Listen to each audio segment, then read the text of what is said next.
Hello everyone, welcome back to FBM Main Outdoor Journal. Haven't give you a bus update in a while. We've been picking at it slowly over the summer, but now we're starting to ramp up. We're into October now, and we want to try to be able to get it out the last weekend or two in October and November. So I want to show you the progress that we've made picking away that I haven't give you updates on, which has been kind of slow. And I also want to show you what we're going to do today. So basically we got the ceiling and the walls all insulated with 1.5 inches of foam. Used a few different styles of foam, whatever I get the best deal on. So you can see on this side over here, got it all foamed in. This side I've already put the foil tape on all the seams. We also got the ceiling in with this Polypro. I still have to tape the seams on this. Got this strapping just up in random spots. I'm going to do something a little different with the ceiling there at some point. This side, the walls are all done as well. I just got to tape the seams on this side all the way up through in the roof. I got one more sheet way up in the front there that I need to install. I just got to buy one more sheet. But today I've we painted this magnet paint down for the floor, take care of a lot of those rust spots. Today we're gonna use some construction adhesive, and we're gonna glue down 1 inch of foam and then 3/4 inch Advantech subfloor, which is real durable stuff and stands up to water well. That's about the most thickness that I can get away with. Still have the headroom up here. If not, it's gonna be real tight headroom. That'll give us 1 3/4 inches more height on the floor. I'm going to gotta put a little piece across there in front of the door for it to butt up against. But I think I'm gonna run 8-footers this way on the foam, and then I'll run the Advantech this way. Should take 5 sheets of each. Swept this off pretty good. I still gotta clean this up. I got the materials in the barn. This is the construction adhesive that was recommended on the other YouTube channels of the guys that build these buses all the time. This Loctite PL premium construction adhesive, 3 times stronger than ordinary adhesive. Got the 28-ounce tubes. They recommend using 1 tube per sheet. So we're gonna glue this baby down, see how that works out, and go from there.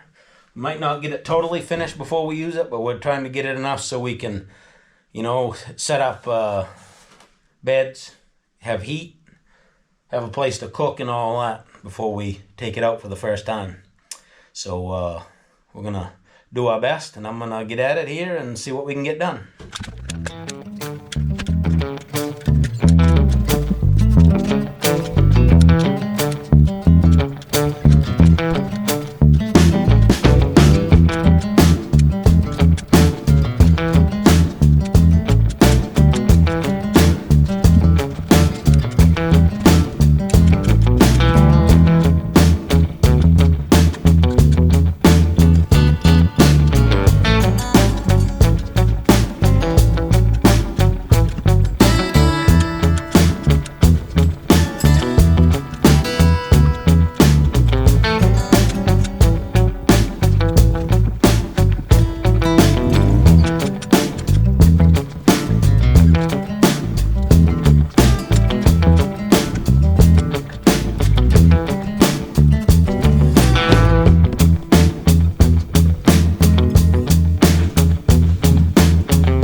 the second piece. I cut it 42 inches wide already. Now I have to notch out this small square, go around this triangle piece where fuel fill pipe goes in. I'm just going to cut that out.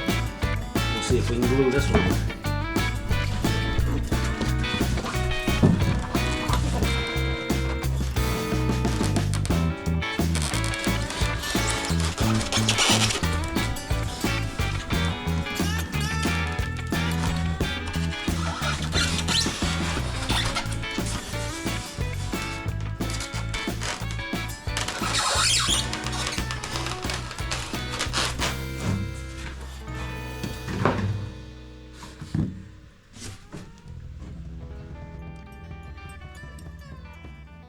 Give it a quick little dry fit here. It's going to work before we put the glue on.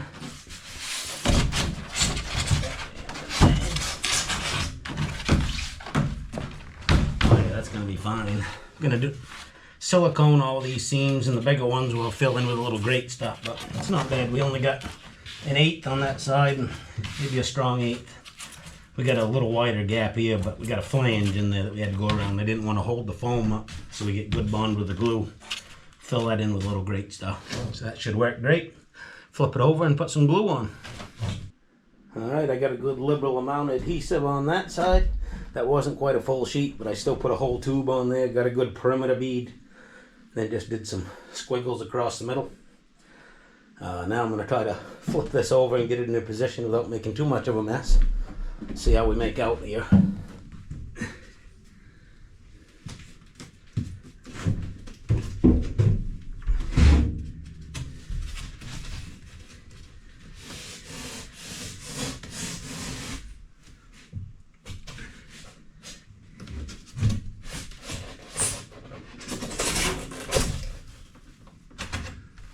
That's pretty good.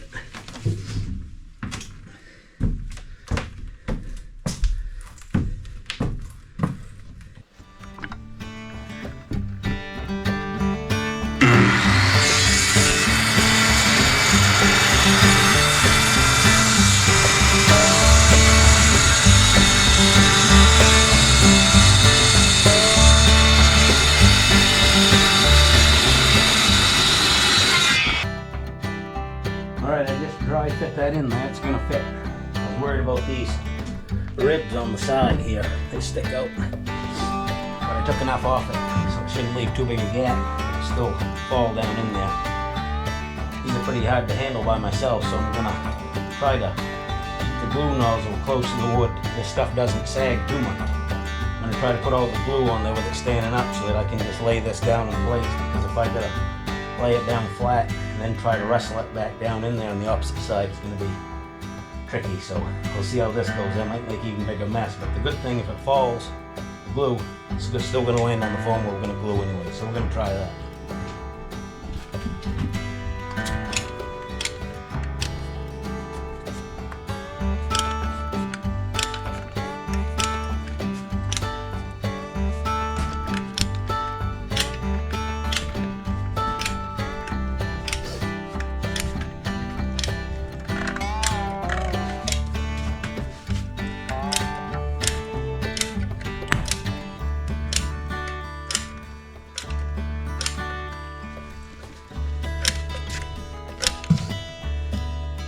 Alright, we'll see if I can wrestle that down in there without getting glue all over me and all over everything else.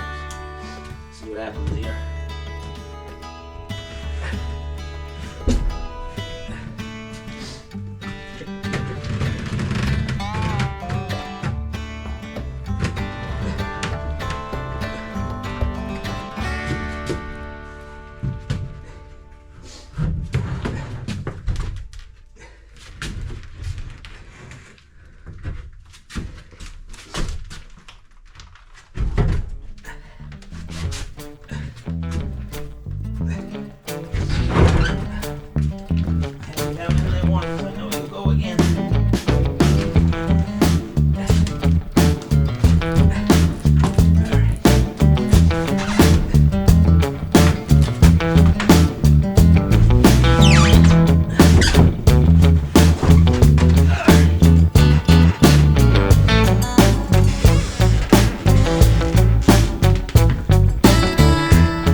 Alright, some of you might be wondering why I haven't put any, not going to put any screws down through this into the metal.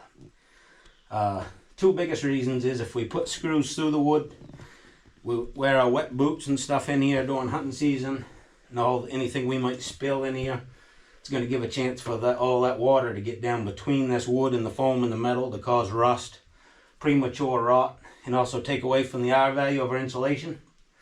And also, if you have a screw going through the wood and through the foam into the metal, all the cold air on the metal side will thermal bridge up through that screw, and all those screw heads will frost up when it gets warm in here because it allows the cold to travel up the metal.